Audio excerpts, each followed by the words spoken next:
Hello and welcome back to the World Championship in Through the Ages. After my win in the last 3-player game, the hope is still alive that after having a very bad start in the first 2 4-player games, I can maybe still manage to win the group. The best position in the standing has at the moment probably Eske, who is only in second position but has only 3 games finished compared to the 5 of Chufile, who is 2 points ahead of him. And in the next 2 3-player games that we are taking a look at, in both of them, Eske will be involved, meaning it will be extremely important to win, ideally, both of them. But if that maybe isn't possible, maybe at least finish before Eske so that I can still get closer to him in points. Alright, and now without further ado, let's take a look at the next game, which will be a game against Eske and moemoe. In this game, I'm playing in the 3rd position, and first of all, we can take a look at the leaders and wonders. And we can see that there is some theater synergy in the game. We have Hollywood in H3 as well as Chaplin. There's also Bach in H2, so a little bit of theater synergy is there. There's also the spaceflight, the internet, the Manhattan Project, as well as Einstein, Steve Jobs, Bill Gates, Sid Meier, so definitely a lot of lab and science synergy there. There's Gandhi and Manhattan Project for the military, and also Mandela is there. In H2, we have no ocean liner service, no Suez Canal, but we have James Cook and Maria Theresa. There's also no railroad, so some strong wonders are missing. We have Newton and Nobel for as some science leaders, and then also Catherine and Robespierre as military action leaders. We also have both military action leaders in H1 with Joan of Arc and Jan Žižka. Genghis Khan can help with the strength. We have both Leonardo and Gutenberg. We have Columbus and also Barbarossa. Then we have the Silk Road, but no Universitas. There is Great Wall and Himeji Castle. We have St. Peter's Basilica, but no Forbidden City. And then Eske starts the game. He's in first position and he just picks Rome roads. He is almost guaranteed to get one of those, or he is guaranteed to get one of those leaders that are coming down the road. So he just makes the decision to take a very solid wonder here. moemoe then goes for the frugality. Now the interesting question is what leader does he want to pick, or if he maybe wants to go for the Colosseum, but he makes the decision to go for Hippocrates. There's no Saladin as an early replacement leader. I do think Boudica could have been very fine as well, especially as there are no leaders on the road that are giving strength, but of course Hippocrates is also a perfectly fine leader, so that should be a solid opening pick for him. And then for me, it was relatively clear that I want to go for Boudica, because I can take her together with the yellow card. I could take one of those leaders and then to take the Colosseum. There's a little bit of synergy for the Colosseum. St. Peter's Basilica is there. Barbarossa, maybe also Genghis Khan or Columbus are a little bit of synergies. But I just don't like the wonder that much. In 3-player games also where there are a lot of sources to get additional military action, so I rather would like to go for a different wonder, ideally maybe hoping to get the Stonehenge that is still in the deck. And when I then go for Boudica, I can take yellow card together with her, and I made the decision to go for the stockpile, because now, with me not committing to a wonder, maybe there's a chance that actually an early Silk Road is coming down the road, and if that should happen, then of course it is a very nice little synergy with the stockpile being able to play that card for 2 resources and 2 food. So I go for Boudica stockpile, hoping to maybe get Stonehenge, or if not, maybe Acropolis or Hanging Gardens could also be fine pickups. With that, I leave Eske, Aristotle, and Ashoka, but I think both of those leaders are maybe not too ideal for him with playing in first position and with having the Rome roads, which is a 4-step wonder, and maybe has a little bit of an anti-synergy with going for those 2 leaders, which maybe require you a lot of civil actions to make nice work out of them. Eske makes the decision to go for Aristotle here, and then just goes for building a mine. The Stonehenge did appear on the row, so maybe I will have a chance to take that at my next turn, or maybe at the turn after. And as you can see, there's actually also an early Silk Road coming down the row. There is also an early iron, and moemoe actually makes the decision to take the iron for 3 here. And I do think it's a very expensive pick. He doesn't have a leader who produces additional science, so he maybe is dependent on the development, on whether he actually can go for the iron very early. So I do think it's an expensive grab, of course, leaving the iron available for his opponents who actually have some science leaders. Maybe doesn't feel too great, but still it feels a little bit too expensive for me. Maybe just doing a relatively normal turn with electing, increasing population, taking another frugality could have been fine. But of course then I could have had a chance to take the iron for 2, while now my turn, or now that is at least not an option for me. What moemoe does, though, is let the Silk Road stay in 3 civil actions, which makes it very difficult for me to take it. And it also, I think it is too expensive to take it. Of course, I have the stockpile hand. It is a very nice wonder to get early. Maybe I could consider it, but taking it for 3, a wonder that already requires you to invest a lot of civil actions, I think is maybe not the ideal. It's maybe not the way to go, especially because there's also still the Stonehenge coming down the row, which I think is, especially in 3-player games, a very, very strong wonder. And with that, I went for Boudica. I will go for building a mine, increasing my population, and then instead of grabbing those yellow cards, I will already go for playing the stockpile. Of course, that takes the option away to maybe play it with the Silk Road bonus in case I should still get it wonder the next turn. However, in the 2 4-player games, and also in the other 3-player game, we have seen that moemoe is very willing to go for the Silk Road. Maybe I values that wonder quite highly, and with that I didn't expect to get the Silk Road at the next turn and was rather aiming towards maybe getting Stonehenge. And even if I should get it, it's a little bit bad then of course, but I wouldn't be the end of the world, so I will go for Boudica. I will increase my population. I will play the stockpile first, because when I play the stockpile anyway, one thing to consider is, of course, if I maybe just want to build a second lab first instead of going for the 3rd mine. However, now that I kinda expected to get Stonehenge, which will grant me a lot of additional science, I think it's still better to go for the mine first, and that is also what I did at the end. I draw 2 cards, Knowledge of the Ancients and Enslave. Eske seeds, opens the development of settlement.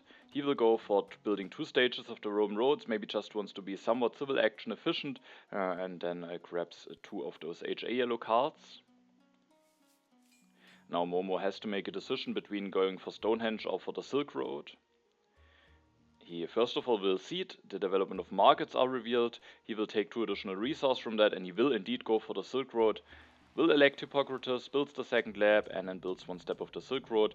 Wants to save up some food with not going into consumption yet. That means that the Stonehenge will be available for me.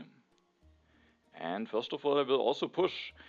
Maybe a bit questionable, I don't have a military tech, so I don't know how nicely I will be prepared for the military, but the Knowledge of the Ancients should be at least a somewhat fine event, because moemoe is only an H1 wonder. Of course, you could argue that with me going for the Stonehenge, which already gives me some additional science, maybe, for example, Eske could use the science more, but he also has Aristotle, so I just felt like seeding could be fine. I'm not sure if I maybe also was hoping towards something specific from the developments, but I didn't really find anything now that I took a look at the replay, so maybe just pushing for having a little bit more knowledge, and thinking that Knowledge of the Ancients, especially against moemoe, should end up being a fine event.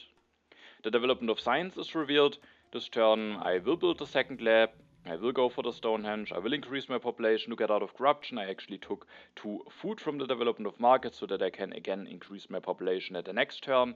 And then with the last civil action I went for taking the breakthrough. I only want to take 1 card from the row that isn't on a discard spot to let the Code of Law stay on 3 civil actions for Eske, because if it falls down for 2 civil actions for him, he can take it, develop it thanks to the science from Aristotle, and then finish the Rome roads. I think that could be a very fine turn for him, very quickly getting the 5th civil action from the Code of Laws. And I felt like moemoe maybe doesn't have the 3 civil actions to take it for 2 civil actions, so I was hoping that now if I let the Code of Laws stay on 3, I have good chances to get it at my next turn and have a nice way to invest many science that I will get from the Stonehenge. And I made the decision to still take the breakthrough over the Ridgeland. Of course, you could argue I have the Stonehenge, I have a lot of additional science, I should rather balance it out and go for a little bit of additional resources. But even with the additional science from Stonehenge, if I go for Code of Laws, maybe then something like Monarchy, Iron potentially, if I get the second copy, and then also military tech, I just think getting some additional science is never bad, and so at the end I ended up taking the breakthrough, especially because the first copy of Iron is already taken away. Who knows when the second one will appear and whether I want to go into irrigation or not, so I just took the breakthrough instead of the Ridgeland here at the end. And what did I take from Boudica? I also did just take some science. I draw the historic territory and the immigration. Eske seeds, the development of trade routes are revealed. He will go for building a second lab, finishes the Roman roads, and increases his population. moemoe will go for some iron production, increases his population 2 times to get out of corruption. Sadly, he won't take any cards from the row, meaning that the Code of Laws will stay on 2. There's actually also the Monarchy on the row, meaning at my next turn now I have to make a decision between whether I want to go for Code of Laws or Monarchy. Also, I have a little bit of trouble getting out of corruption now that the development of trade routes are revealed. I now don't have enough resource to just finish the Stonehenge. Whether I want to do that is a question anyway, because even if I would be able to do that, maybe I would be willing to have corruption to get something like Code of Laws or Monarchy going. Yeah, so I have some trouble getting out of corruption. Increasing my population alone is not enough. And at the end, I made a decision to push again. The event deck is then already flipped very early, but the immigration I felt should be a very fine event to push. Maybe there will be something revealed that helps me with getting out of corruption. And if not, I thought that maybe just going for either Code of Laws or Monarchy, increasing population and building a religion is definitely not an ideal solution, but with the immigration coming, could be at least a fine play, especially if I don't get a free temple now. So I see that the immigration, the development of warfare is revealed. I make the decision to take that free warrior. I will increase my population. Another question is, what do I want to take, Code of Laws or Monarchy? And I do think both cards could be very fine to take. With Code of Laws, I leave myself open for an H2 government form, which could maybe give me a very big boost in H2. But we still have a lot of H1 turns to play, and then the Monarchy will just give me an additional draw every turn, allows myself to maybe defend myself a little bit better in case one of my opponents now goes for Yanshishka. I wasn't willing to go for Yanshishka without having a tactic in hand, and was rather aiming to go for one of those other leaders. And so I took actually the Monarchy at the end. I mean, if I miss out on a second copy of Code of Laws, it could be a bit bad, being stuck on 5 civil actions, so I think just going for Code of Laws could be fine as well, but then I maybe have to wait for an H2 government form, or maybe for the second copy of Monarchy. So I felt like getting the third military action right now could be quite fine. Could also be nice to have in case I go for someone like Barbarossa, maybe also for Columbus. I get more draws in, maybe have a higher chance to draw a colony for him, a better one than the historic territory one. And also I don't have a tactic yet, so I also increase my chances drawing a tactic. So at the end I just felt like maybe it's fine to go for the Monarchy. I have a shot of getting the second copy of Code of Laws, if not maybe going for the justice system at some point, and so I went for the Monarchy here. I will develop it, and then as said, I could of course just build another warrior, but with not knowing whether I get a nice infantry tactic or not, I made the decision to just build this religion. I know that I don't get a free temple any longer, so having the temple for a little bit of culture production, for preparing me for the immigration, and also for a potential rebellion. At the moment it doesn't look like any of my opponents would have seeded that, but it could potentially still be in the deck, and so I just used this to get out of corruption. I took a resource from Boudica, so that even with building this religion, I still have enough resources to finish the Stonehenge at the next turn.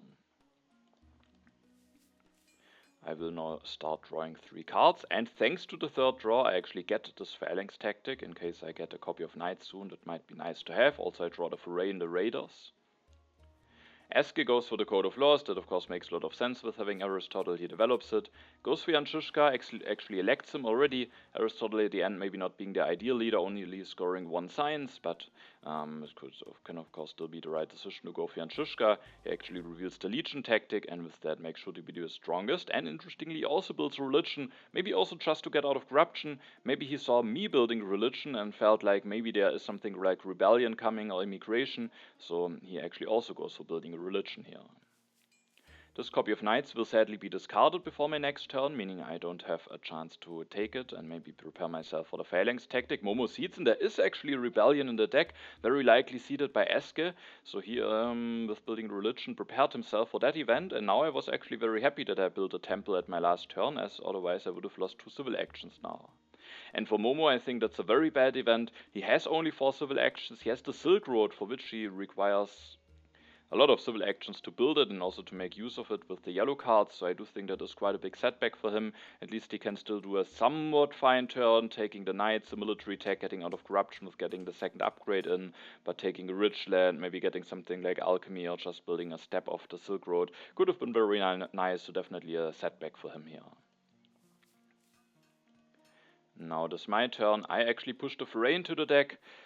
I felt like I will get another population out, I will get a second happy phase from the Stonehenge, meaning I have 4 population hopefully available for the military, maybe even more when the immigration hits. I have now at least a phalanx tactic, in case I don't get knights, maybe there's a chance I can use Genghis Khan, I also will get some more draws, and I can copy to the legion tactic in case I don't get a copy of knights, maybe grab the swordsman. So I was hoping that I have at least decent chances to be one of the 2 strongest, and so I see that it just to get more knowledge of the deck and just push while I'm not the weakest.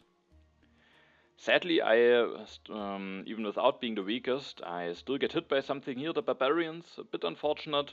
I actually tie Eske on culture, but thanks to playing in front of him, I win the tiebreaker and will actually lose a population now, which in consequence might also make it more difficult to actually win the foray. So I was not too happy to see this, and was hoping that that doesn't cripple my position too much. Now I can't really use the 2 additional resources from Boudica very nicely because I don't have a free population any longer, otherwise I think I might have just built a 3rd warrior, maybe copy to the legion tactic or something. I could potentially invest into swordsman, go for some upgrades, but then I end up having corruption, and now I go for a turn where I don't have corruption, so I don't think that would be a nice solution going for swordsman here. It's a bit of a question on whether I want to go for alchemy or irrigation. I do think both could be very fine options. I just lost a population, so maybe gaining some population back now might be very important. Also, there is still Barbarossa, who could turn out to be a very fine leader for me if I have now some food production. On the other hand, getting some science production going is just generally very strong, and maybe just generally most of the times my preference, and so at the end I went for the alchemy here. I will get the science from the Stonehenge, maybe that will end up being overkill, but I hopefully will also be able to get an additional population from the immigration, then another one normally, meaning I will have hopefully 2 population that I can put into the military soon. So I was hoping that even without the irrigation production I have enough population to work with for now, and with that I at the end rather wanted to upgrade my economy with going for the alchemy. And I will go for 1 upgrade. I will also go for a 2nd upgrade. You could also argue that I should save up some resources so that I can finish the Stonehenge the next turn, but I should very likely have 2 more turns in H1, maybe even 3 potentially, but definitely 2, and with that I thought it is maybe fine to just go for the 2nd upgrade as well, get as much science as possible, and then with the last civil action I took this engineering genius. It could happen that I will only use it for 2 resources in the Stonehenge, but I do think that's still a very fine deal. Getting that for 1 civil action might also help me, maybe doing a little bit of other stuff while still being able to finish the Stonehenge, or maybe if I don't need it for the Stonehenge, I can also keep it in hand, hoping that I can use it for more resources later on. But I thought getting some additional resource that will help me soon might just be very helpful, and so I was willing to take it over something like irrigation, and also over something like Ridgeland, where it's not clear how quickly it will give me some additional value.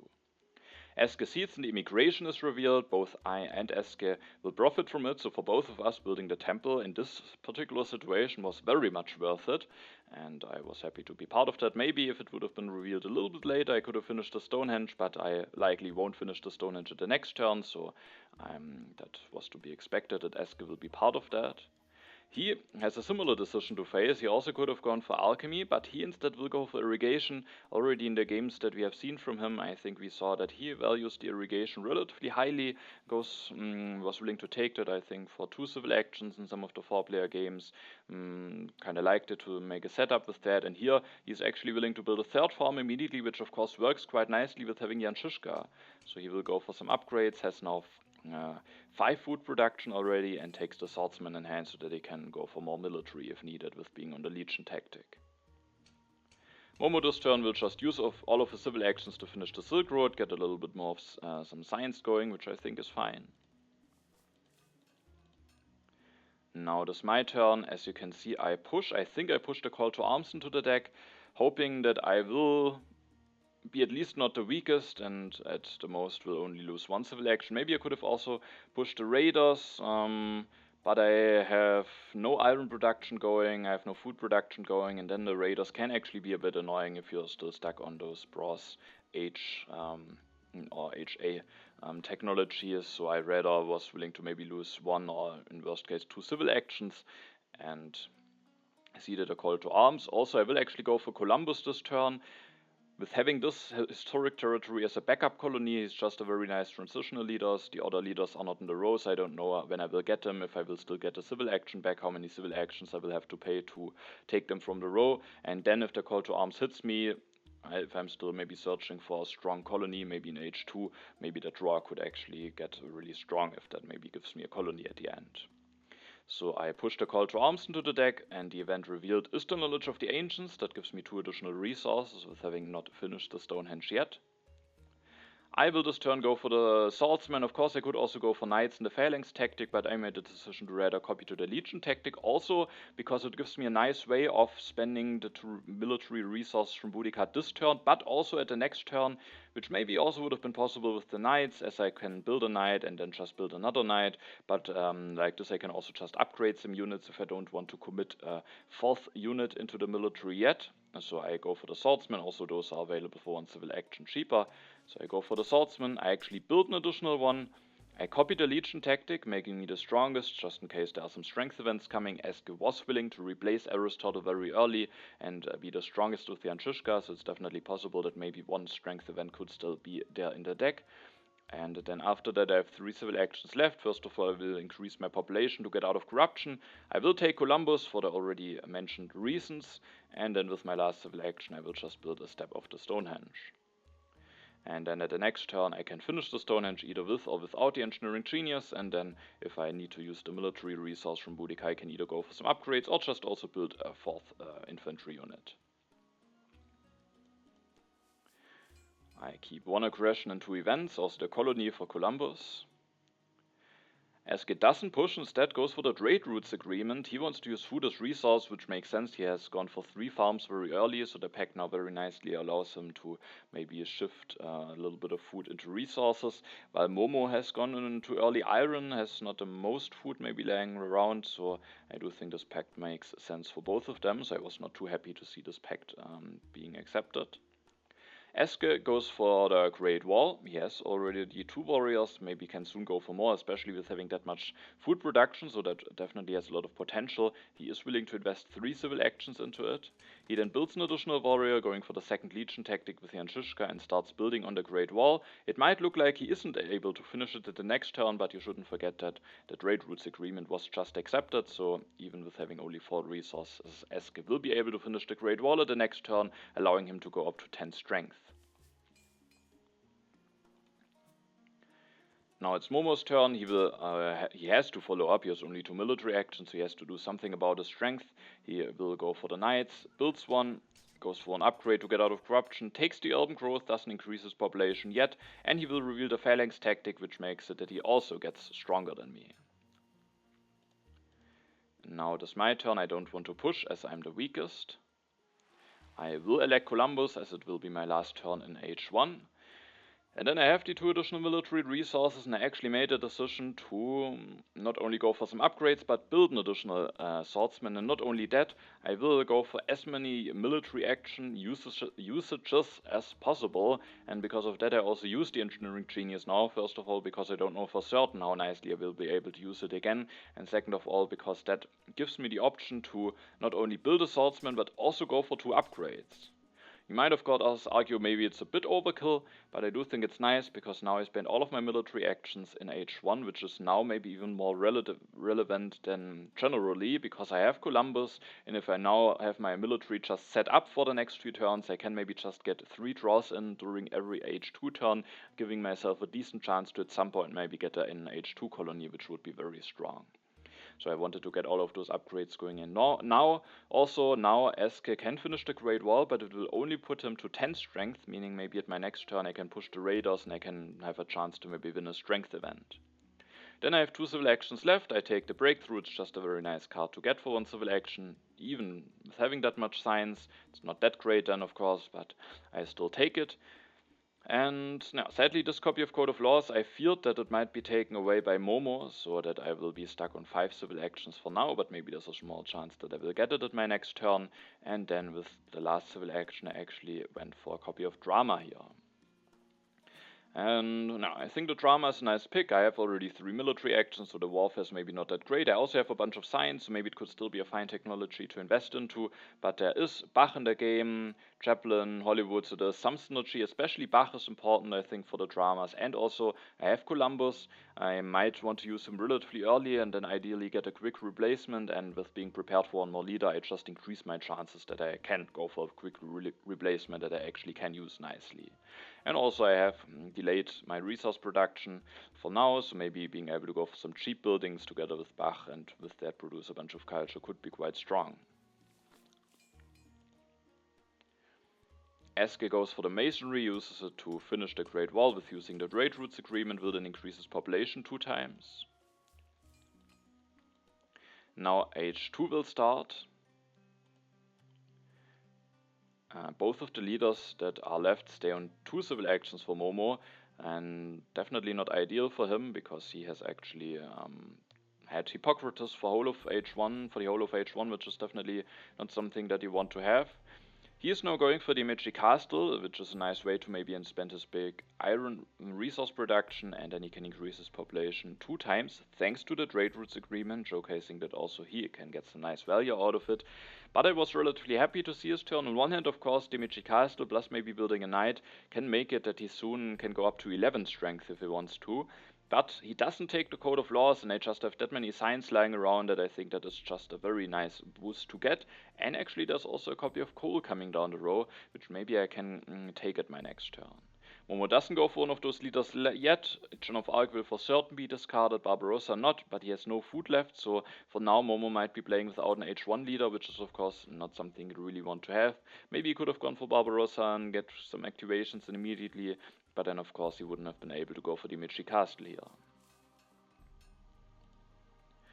Now we are in a situation where I'm actually the strongest, and with that I was willing to push, which is maybe a little bit risky nonetheless, because as said, my production is not that great, and maybe the raiders could end up being annoying, but the thing is I have 2 food saved up that I don't need at the moment anyway, so if I get hit by the raiders at the end, maybe I can just lose the 2 food and not be too unhappy about it. The event revealed is actually the cultural influence, so sadly no strength event. And this turn I will definitely go for the Code of Laws, and I also will go for the coal because Eske hasn't committed to iron yet. He can't go for a coal upgrade immediately at the next turn, but nonetheless, I think getting this early coal might be quite strong, and so I was willing to pay 3 civil actions for it here, especially because the alternatives are also really not that great. And then I will have 1 civil action left that I will use to take the reserves. I could have also just elected or developed the coal already. I do think that could have been a very fine turn. But when I now go for a coal upgrade at the next turn, I will be in 5 resources in 2 turns, meaning the reserves could actually make the difference between being able to go for a second coal upgrade in 2 turns or not. And also maybe I can play it for food to get another population out, so at the end with being on 6 civil actions I felt like it could still be a fine card to take instead of developing the coal here. I could have also taken a theology to make sure that moemoe won't have a leader to play with, but as said, Barbarossa at the moment isn't doing anything for him, so I don't think that should be a consideration here. Of course, now I will get my first H2 draws in, so I was very excited to see if maybe I hit a jackpot and get a very early H2 colony. Not for now. I will draw a war, a tactic that is somewhat difficult to use for now, and an annex aggression.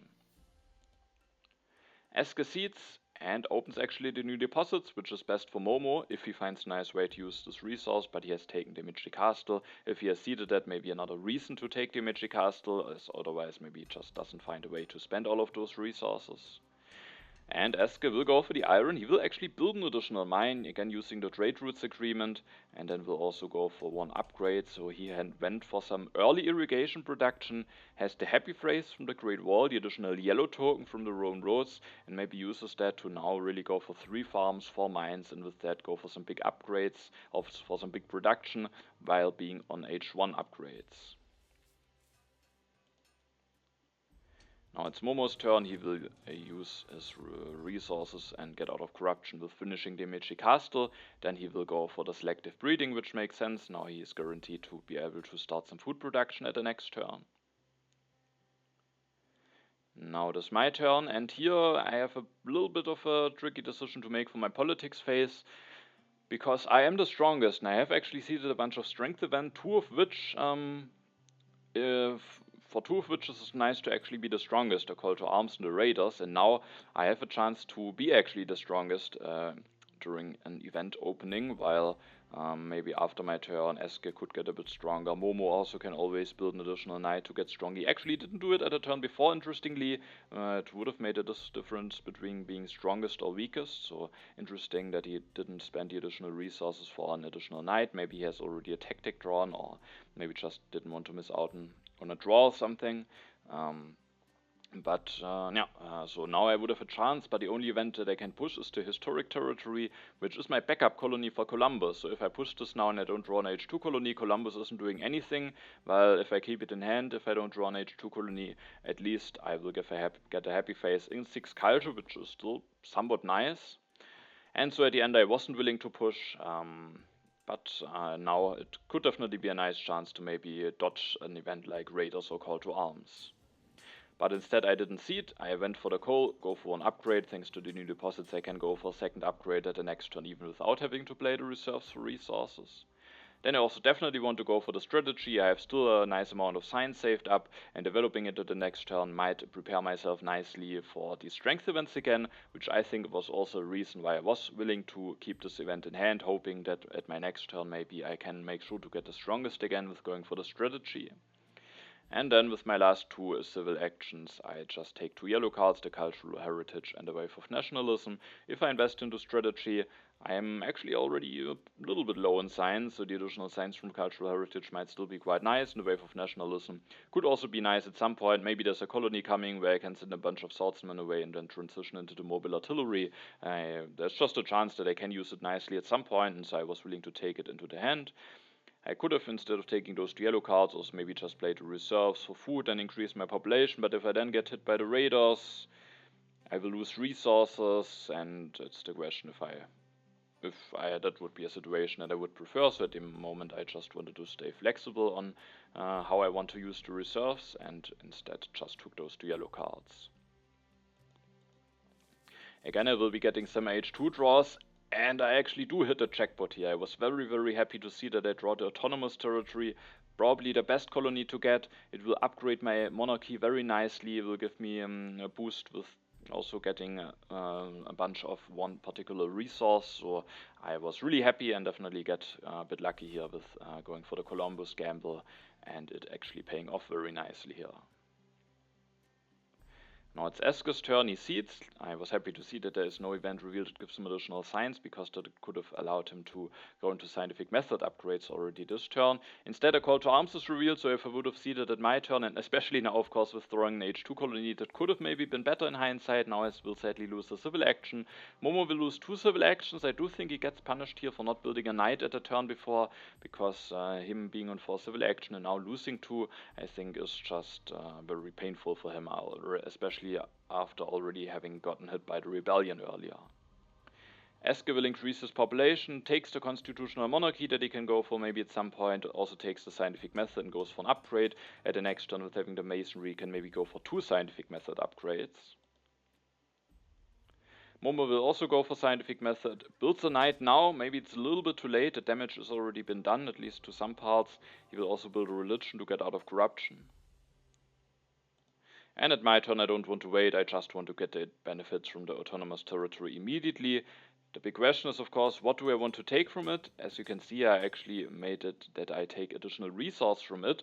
That will allow myself to actually go for the 3rd mine upgrade already this turn, leaving myself in a position where I very, very early have a lot of resource production going, and I will also take a wonder this turn, so that I was hoping that I will also benefit from having that many resources over the next turns.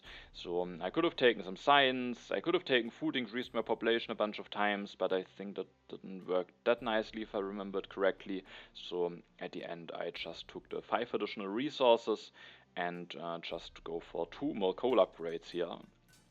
I will then develop the strategy to make myself strongest as a preparation for both foray and raiders, and then I will take the cavalryman. I don't have cavalry technology yet. There's another copy, but I have now the chance to get it for 1 civil action, and then with the last 2 civil action I will actually go for the Eiffel Tower. I do think the Eiffel Tower is probably the best pick for me here.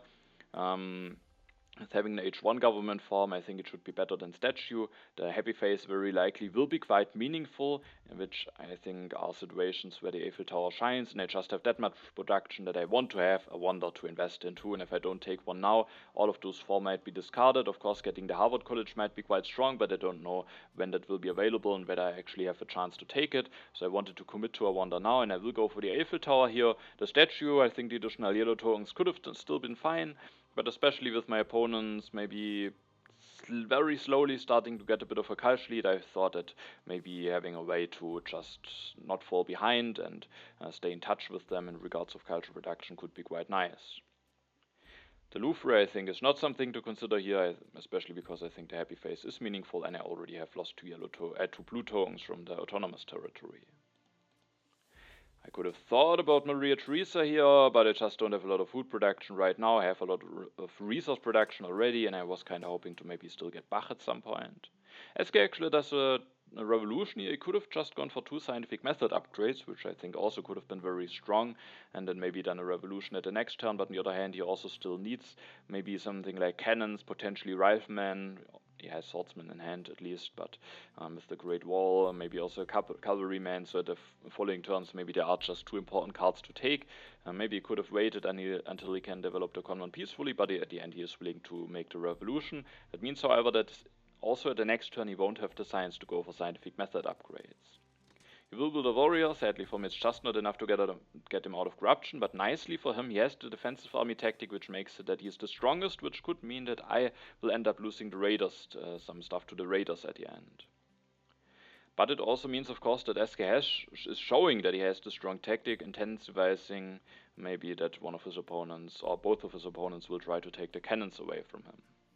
Moemoe will take the second copy of Conman. He, for now, was still on despotism with 4 civil and 2 military actions, so I think it's definitely important for him to get this upgrade. However, he isn't willing to develop it right now. Maybe he then wouldn't have a nice way to get out of corruption, and so maybe getting the 2 resource from getting out of corruption and the 2 science from getting production early maybe is worth it to miss out on 2 civil actions and also on 1 draw. So he delays the Conman until next turn, but makes it that he already has some science production going. Now it is my turn. I actually see the economic progress. I will go for selective breeding this turn, then I have selective breedings and coal. I have very few blue tokens that could make it maybe that I don't get as much out of it, but I was hoping that I will still get a nice amount out of it. I have a lot of resources will go into the Eiffel Tower, so hopefully it will still be meaningful getting the additional resources, and so I was willing to push here. The event revealed is none of the strength events that I have seeded, but rather a strength event that one of my opponents seeded, maybe Eske, as Moemoe didn't really bother that much about getting stronger at the 1 turn when he could have built a knight. So, Reign of Terror probably seeded by Eske, and it means that Moemoe will lose a population, which is actually quite annoying for him, because losing that population will cause him an uprising during the next turn. At my turn, I will now, as said, go for the selective breeding. There is also the first copy of cannons coming down the road, and I was really tempted to maybe take it, and I felt really bad giving Eske the option to just take it, and with that have guaranteed the option to go for the defensive army tactic, which is very strong with the Great Wall. But at the end I just thought that getting those food upgrades going now is just too important. If I still end up going for Bach, it could be very strong to have a nice amount of population available. Generally it could be nice to have more population soon, and if I take cannons and selective breeding, then I just don't have enough civil actions left to go for 2 upgrades. So at the end I was willing to give Eske the cannons. However, I will take no other card from the row, meaning if Eske wants to take it, at least he has to pay 3 civil actions for it, and I don't know, it could happen that I take the cannons for 3 and then the next one is available immediately in the row anyway, so I wasn't willing to destroy my turn here just to take the cannons, even though it could of course be a nice technology for myself and potentially a denial from Eske.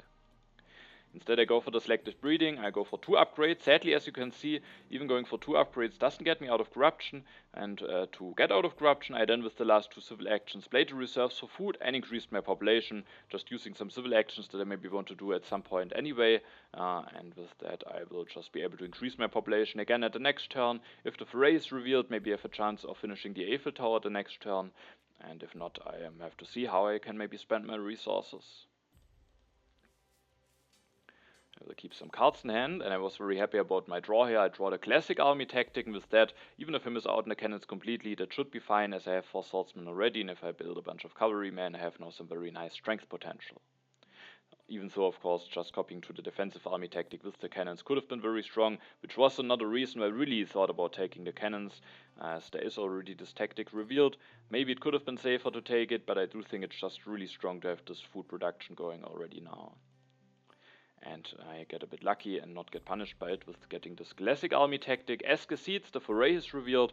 Both I and Eske are able to profit from it. Eske will go for his last iron upgrade, is now at 8 resource production, takes the cannons for 3, the revolutionary idea, the opera, and will increase his population. Now it's Momo's turn. This turn he will go for the Conmon, he goes for an upgrade. Sadly he goes for Bach. He actually doesn't have a copy of Opera, there's only one left. Eske has now taken one, so he can't deny the second one from him. For me, maybe it would be a bit costly, so he has maybe good chances to get the Opera. Still, I was hoping that maybe Momo wouldn't go for Bach, but maybe it's also a bit of a denial, because both for me and for Eske, Bach could be very strong, and maybe Momo, he suffered through some bad events from rebellion and those strength events, so maybe at this point it could be an approach to just say, let's play a little bit greedy, go for Bach, hope to get a second copy of Opera, hope to be able to set up some cultural production and then hide behind the Imechi Castle. Maybe that could be a very valid strategic choice here. Momo will go for Bach, elects him, takes the Rifleman to have that as a military tech, and then to not have an uprising, he disbands the Knights, which is not ideal, but at least it leaves him with the Phalanx tactic intact. Now it is my turn. As you can see, I will actually see the prosperity I kind of wanted to push despite the raiders being revealed, because I can get another event into the deck and I also won't get stronger anyway. And I thought about the popularization of science, especially because now that Bach is taken away, there are Newton and Nobel left as some leaders, and I was hoping that maybe if Newton is available at the next turn, I can actually build a journalism, go for Newton, then I would have a lot of science production, and if not, I go for Nobel, have a decent amount of science production. But still, at the moment, Eske can go for scientific method, maybe he will go for Newton, will have done a lot of science production, and Momo has already 7, so I felt like maybe the popularization of science might potentially end up being bad anyway. Maybe with my big resource production, I can easily go into something like computers or multimedia in H3, giving myself maybe, or making it maybe even better to keep that one in hand and make it that it is revealed later on. So instead I see that the prosperity into the deck, the moment both of my opponents don't have the most happy faces. And event revealed are the raiders. I will actually lose some food, which is a bit bad, but I maybe don't need a population immediately anyway, and instead I take some resources which will allow me to finish the Eiffel Tower this turn. But I think the most important thing to do is first of all to take the team sports. As you can see, it's the last happy face solution left. I still need one. For me, maybe it could be fine to be without a happy face solution, because I will get the Eiffel Tower, but Eske also doesn't have one. He has already 2 unhappy workers, so I think also as a denial, the team sports is just a very important pick. Also Momo has no happy face solution, so both of my opponents will now be fighting maybe over some happy face solutions in H3, which I think could be a beneficial situation for me, and I also need it for myself, so it should just be a very important first pick. I will then finish the Eiffel Tower, which also gets me out of corruption, and then with the last 3 civil actions I will first of all play the cultural heritage. Maybe there's a chance that the age could end before my next turn, especially because I will take some cards now also at Urban Growth and the Frugality, which I think are both very fine deals if I get them for 1 civil action, and then I just play the cultural heritage before I might lose it to the end of the age. I could have also developed a drama, but now that Bach is gone and that there's no Marlene, I think that is an investment that is not really necessary. Here maybe I make a decision, because I was maybe a little bit too fixated on this idea with journalism in Newton, and I do think that could be a very strong play if those cards are available for me. But I also have this classic army tactic, and I had 2 wars in hand. I kinda decided to stay a bit flexible, keeping some events, 1 war, the Scientific Cooperation Pact, but I do think I have the ability to declare war, go for a classic army at the next turn.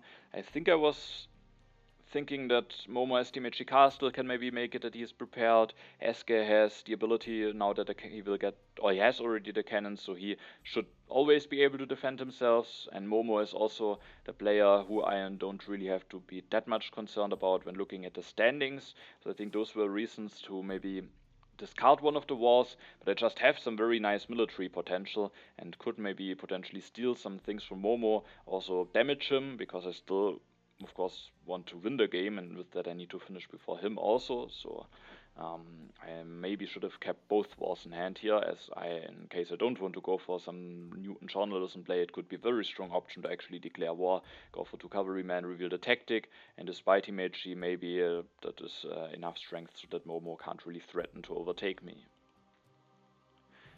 Eske will go for the scientific methods this turn, finally upgrades the science production, plays the revolutionary idea, goes for the swordsman, doesn't want to grab the rifleman for expensive, instead rather wants to use the swordsman that he's having in hand, also gets stronger with that, goes for a food upgrade to get out of corruption, and then takes the frugality.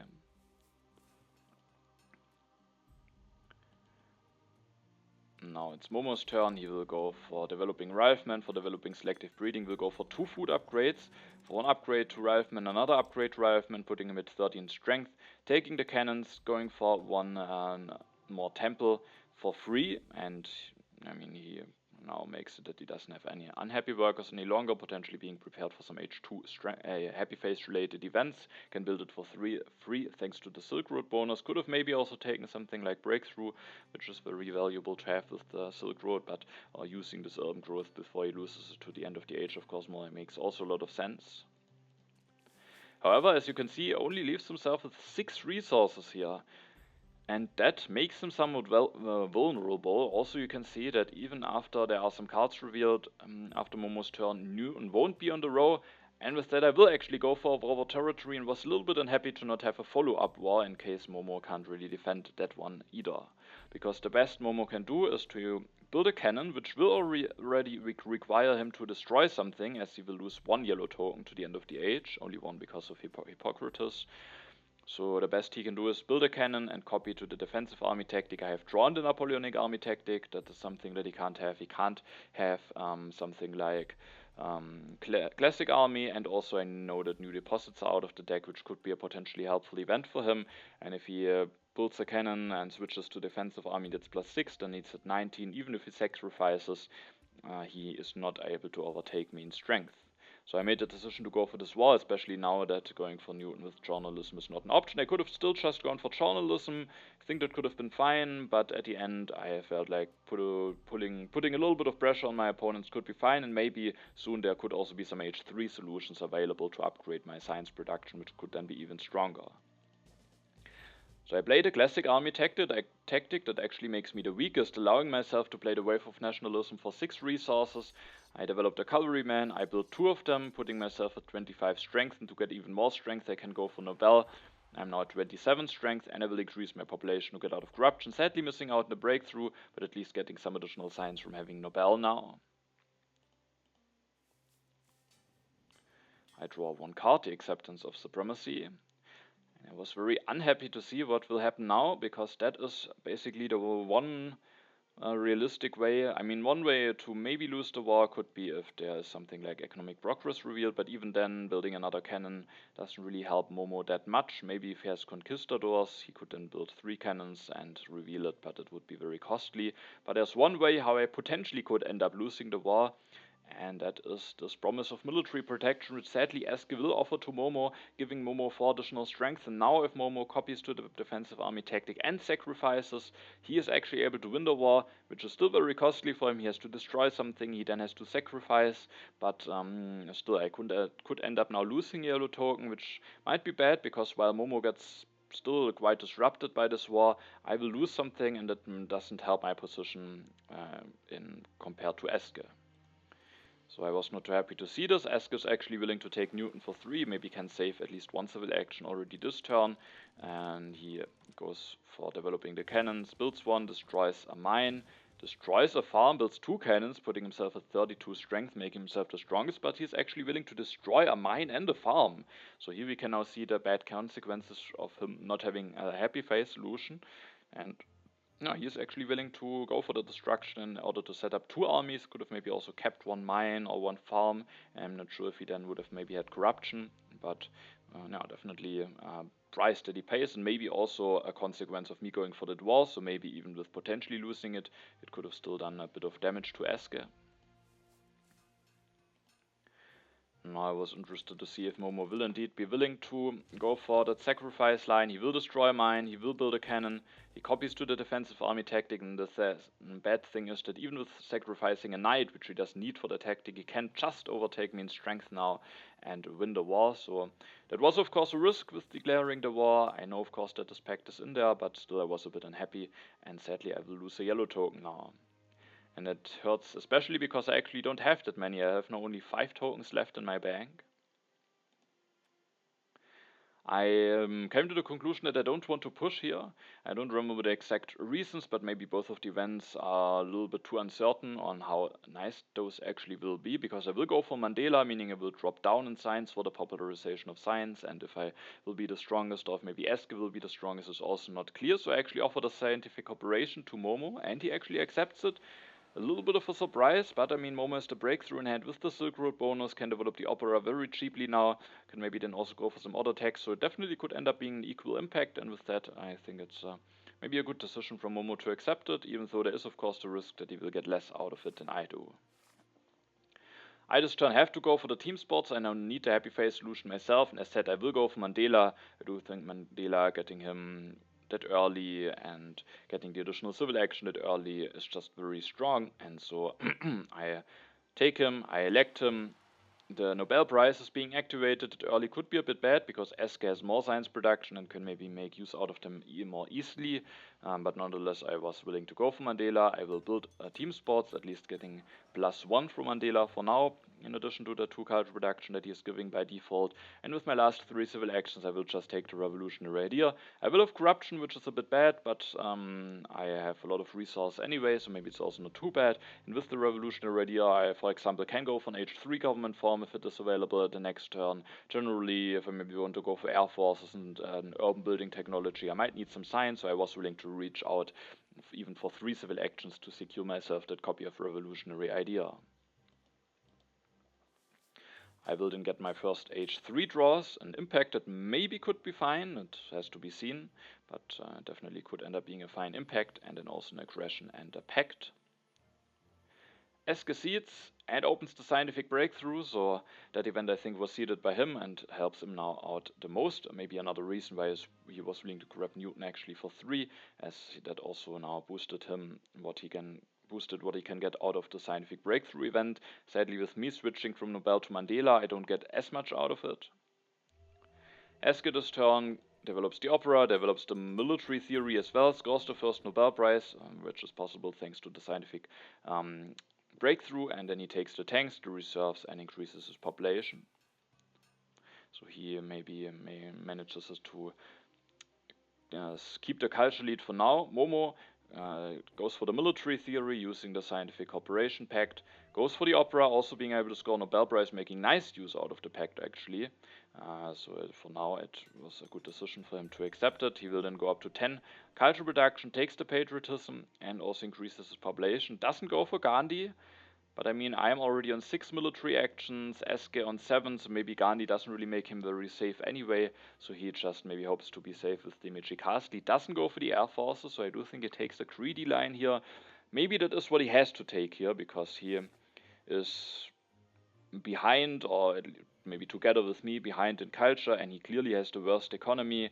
He can maybe easily get some culture production going thanks to Bach, but I do think he maybe has to play it a bit greedy here in order to still have chances.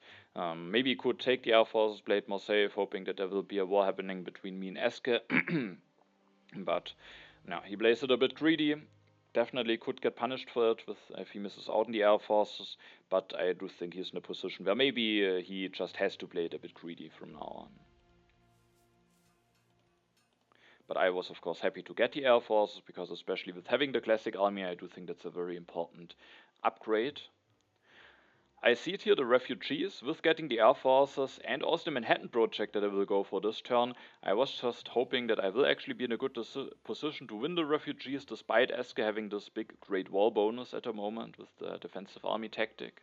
There could be economic progress revealed, which would be a bit bad, but I still just wanted to continue pushing here. The event revealed is indeed the economic progress. And that actually makes it a bit difficult to get out of corruption. First of all, I definitely want to go for the air forces. I thought about increasing my population, maybe building an air force, but there is just not really a nice way to actually get out of full corruption even. And at the end, as I have that many resources saved up and not the most population available, also after having lost a yellow token instead of gained one with the war over territory, I thought that just investing a bunch of those resources into 13 additional strength and at least 4 culture, which is not much but a little bit, could just be quite nice. I have the air forces, I can maybe relatively easily go for 2 classic armies with air forces, and if I have the Manhattan project on top of that, that could just be enough to go for a relatively big war. So at the end I took the Manhattan project. I thought about other ways how I can maybe avoid being on 4 corruption, but I didn't really find any, and so I just finished the Manhattan project because not increasing my population also means that I get an additional culture out of Mandela this turn, and I wasn't really willing to build an additional team sports as I don't need the happy faces apart from scoring some culture with Mandela, and I might just need as many population as possible to be able to go for a bunch of military. So I go for this line, not ideal. I did some calculations about my blue tokens, and at least I will be in a position where after my turn, even when the prosperity will be revealed, I have enough blue tokens to take the full bonus out of the prosperity.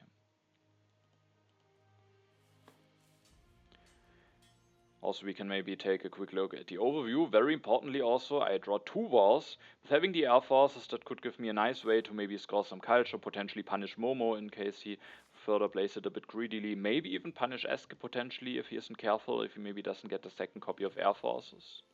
When we take a look at the overview, we can see that the culture is actually very close here. Eske is very tight, or just barely in the lead. Culture is almost equal. I have the most civil action, I have the most resource production, and I have Mandela for some additional cultural production. So I think I have a very solid position, but also Eske has more science production, has Newton to save some civil actions. Doesn't have air forces for now, so I felt like I'm definitely in a decent position to maybe win this game, especially now with having drawn those wars. But Eske also has a very solid position and could win the game, while for moemoe, I think a lot has to go right in order for him to win this game, as his economy is just clearly the worst here, and he could have some issues to defend himself. Now it's Eske's turn. He will actually get the second copy of Air Forces. That's of course bad for moemoe. He played it a bit greedily, gets heavily punished with both copies of Air Forces now being out, making it a very uncomfortable position for him. Eske goes for 1 copy of Bro Sports, fixes his happy faces, and then takes satellites, which he can maybe use to prepare for some impacts. Also, he makes himself the strongest again. moemoe seeds, the prosperity is revealed, giving myself 6 additional food. Eske even gained 7 after having gone for the Bro Sports. moemoe builds a cannon, increases his population, takes Chaplain, but doesn't elect him yet, as Bach for now is still giving, or is actually giving the same amount of culture, but he then has the option to maybe upgrade religion or something and still get more culture out of Bach at the next turn maybe. He takes 2 copies of reserves, has a lot of additional resource for the military available, could actually be a bit limited by the amount of civil actions potentially. And during my turn, I made a decision to declare a hybrid war against moemoe. I can go for this hybrid war without really a big cost for myself. I thought about what maybe I want to do. I mean, I can maybe go for this democracy, but I felt like keeping a bit of military pressure alive is maybe the way to go for me anyway.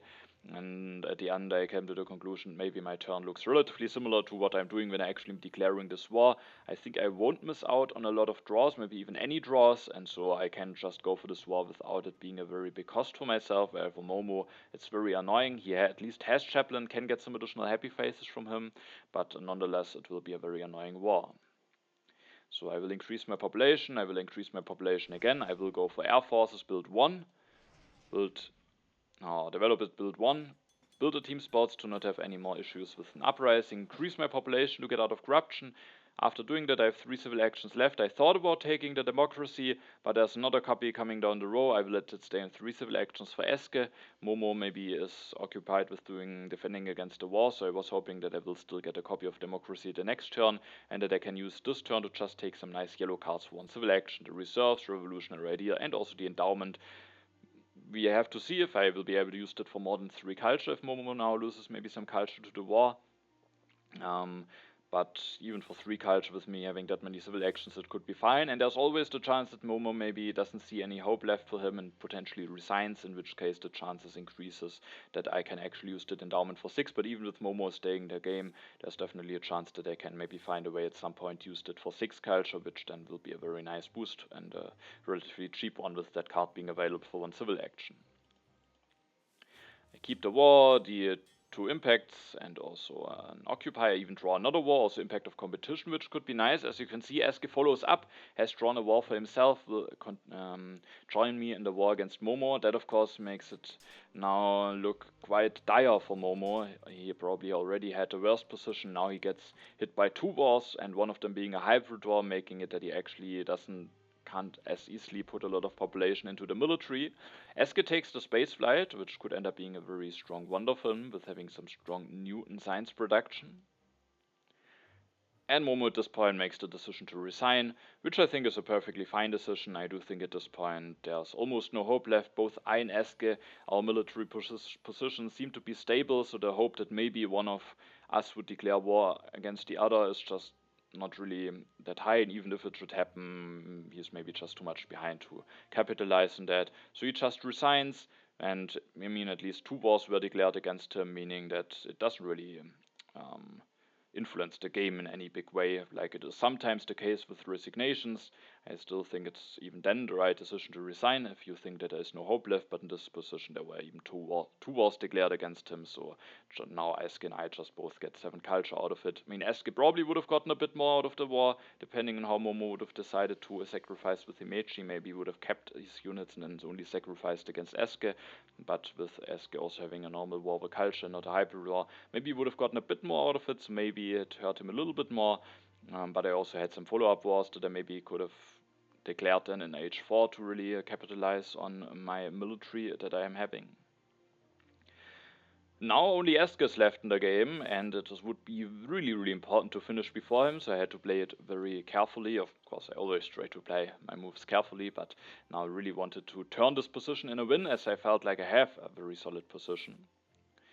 And the one question was, can I actually declare war against Eske here? Because Eske has not a lot of resource saved up, but he has the military build-up, he has the reserves, he could build 2 air forces and a swordsman with the great wall bonus, and with that he could already tie a war, because I have just enough resources to go for 2 cavalrymen and 1 more air force, but Eske could already tie, and if there is a helpful event coming, I could even lose the war. Eske, I think, we both would have to destroy some things, but I thought that I maybe should rather play it peacefully then. I see that an impact, I think the impact of wonders, which should just give me a bit more culture than Eske. And the event revealed is the international agreement. At the moment I'm sadly weaker, so Eske has not a chance to maybe use some civil actions in this position. I think it's not that great for him because his hand is relatively full anyway. He has already occupied his wonder slot, and he would miss out in the politics phase, so I was not unhappy about seeing this event. The second copy of Democracy indeed made it through to me, and with having 2 revolutionary ideas, I also felt like I can easily afford it, so I will play a revolutionary idea, go for the Democracy, and then I will just take a bunch of yellow cards and play the endowment now that I have a chance to do it for 6 culture.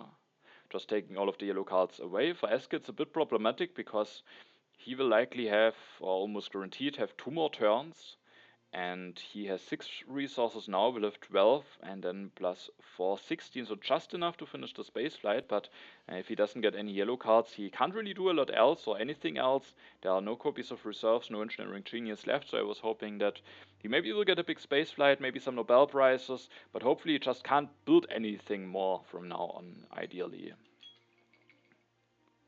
So, yeah. With that, I was hoping that maybe I at least can prepare for some impacts and maybe increase my culture production. Also, with thanks to the Democracy, I already have now more culture production than Eske. Also, I will build a cavalryman because soon the refugees are coming, which I really would like to win. I draw the Impact of Happiness, which is definitely a very seedable event, maybe just a relatively neutral one, but definitely nice to have such a thing. Eske actually uses the international agreement in order to go for Bill Gates, which is of course one way how he maybe can actually still do a little bit of stuff in addition to just finishing the space flight. He will develop the satellites for free with Newton, will take and develop the computers for free with Newton, will go for Bill Gates, goes for 2 upgrades, as thanks to the reserve still more than enough resources to finish the space flight. One of those upgrades he was able to do for free, so thanks to Bill Gates he will now get a Bill Gates bonus at the end, scores Nobel Prize now, can at least develop one more tech at the next turn, can finish the space flight, and after that has at least enough resources to maybe build something like a religion. Also, he gets stronger again. At least the refugees can't be on top yet, but there could of course be some other strength events with Eske now getting stronger again. But developing the satellites might have been nice for him anyway.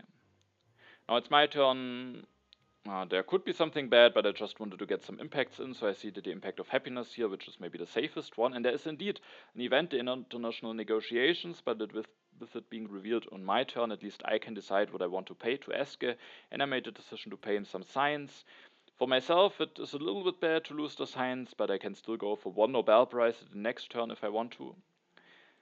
And for Eske, it doesn't really do anything, because he can't really go for a Nobel Prize. There are some cheap technologies in the row, but he has already the professional sports and the computers, so even if he gets mechanized agriculture, which I won't take, he just doesn't have enough science to go for any Nobel Prize, and then the science isn't really doing anything for him.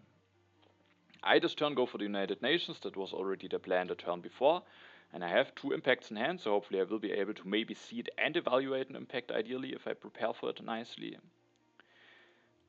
And then I will play the reserves for food, allowing myself to get 1 more population out, otherwise I would have just lost the yellow tokens to the end of the age. And as I might also again get stronger, it's just nice to get a population without having to destroy something. Especially with potentially also wanting to see the impact of harmony, it could be nice to have an additional population. I will then build 1 step of the United Nations, which sadly is not enough to get me out of corruption. What I could potentially do is to play both revolutionary ideas and develop the civil service to not have corruption. And that was my first idea that I went for here, just getting out of corruption, getting the civil service, which is maybe a decent technology to have anyway, especially in case Eske seeded the impact of progress into the deck. But the thing is that if I develop it now, I can't go for Nobel Prize, and I at the end came to the conclusion that a 4 culture from the Nobel Prize is more than saving the 2 resources. I can't do that much with the 2 resources that it would result in scoring more than 4 culture. I maybe was then a little bit too much stuck on only thinking about civil service here. It's of course nice technology to have, but maybe I could have also thought about the engineering instead, taking that instead of the civil service, as the engineering might allow myself to save some resources at the next turn, potentially allowing myself to do a little bit more stuff.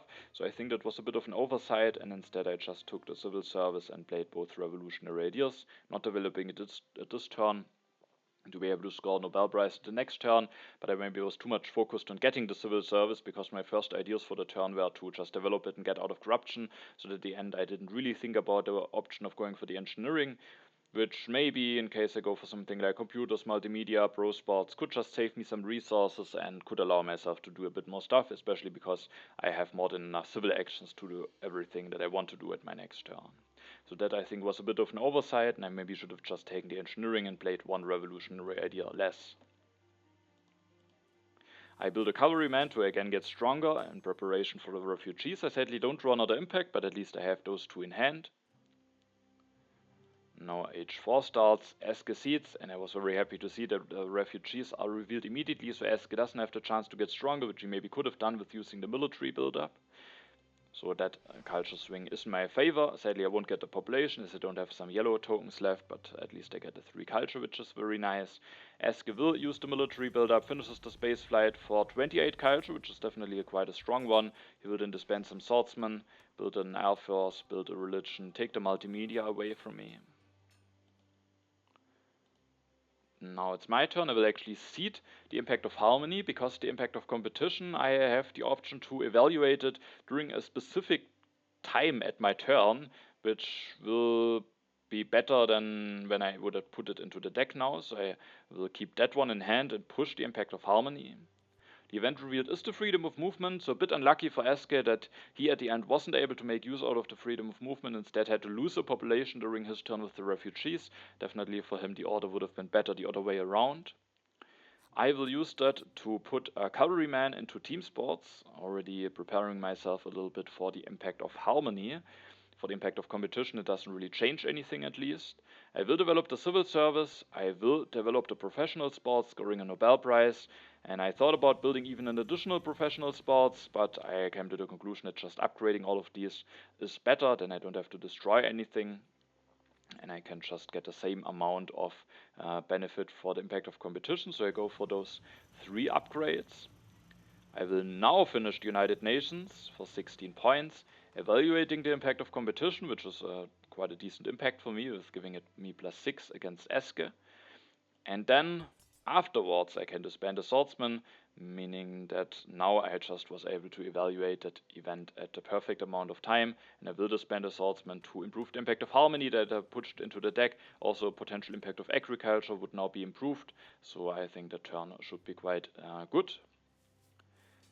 And then, before the final impacts, we can see that I have quite a decent lead. Eske will of course get the Bill Gates bonus, also has seeded some impacts himself, but with me at least the impact of harmony will be quite a strong one. The other ones rather neutral ones. With that I was very confident that hopefully that should be enough to win this game. The first impact is the impact of happiness, which was seeded by me. It gives both of us +16. Then we have the impact of harmony, which gives me +24, Eske +16. Then we have the impact of variety, and Eske has actually quite a strong variety. He gets +6 compared to me out of it. Then there's the impact of science. He gets another +10, so he is definitely coming closer.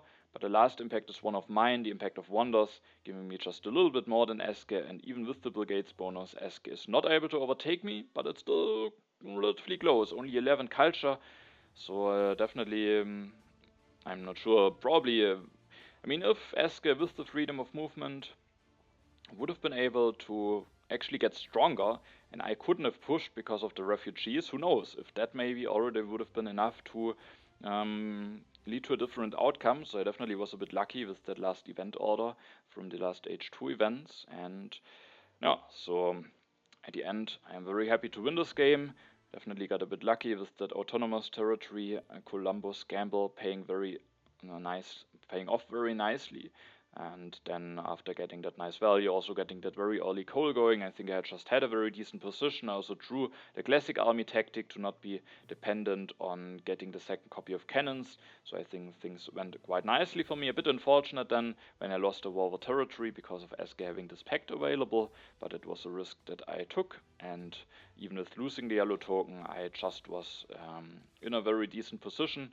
Moemoe from the beginning got hit by some bad events, rebellion, maybe could have avoided some, or for example the call to arms if he just would have built a knight earlier, but yeah, good, got hit by some bad events, took the iron for expensive, had the Silk Road, maybe it was, especially with then losing call to arms and rebellion, that was just too much, and he was probably in the worst position going into H3, went for a bit of a greedy line, hoping that that maybe could bring him still a nice outcome for the game, but then he got hit by some wars relatively early and just resigned.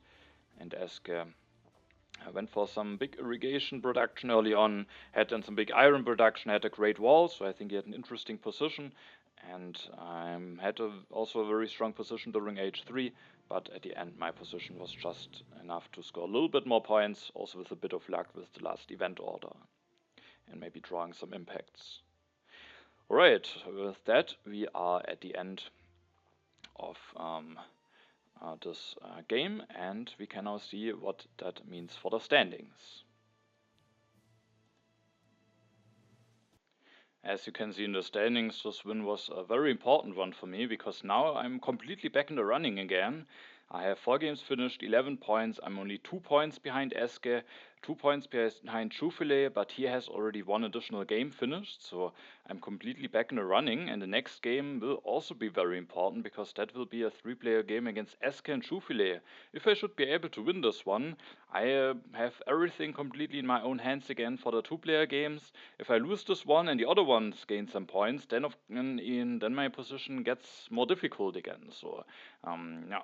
Now I have crawled myself back into a somewhat nice position for the standings. Hopefully I can continue my good 3-player performance with also in the last 3-player game. I hope you're looking forward to that game. I hope it was an interesting game that you just saw in this video. And yeah, then I say thanks for watching and see you in the next video.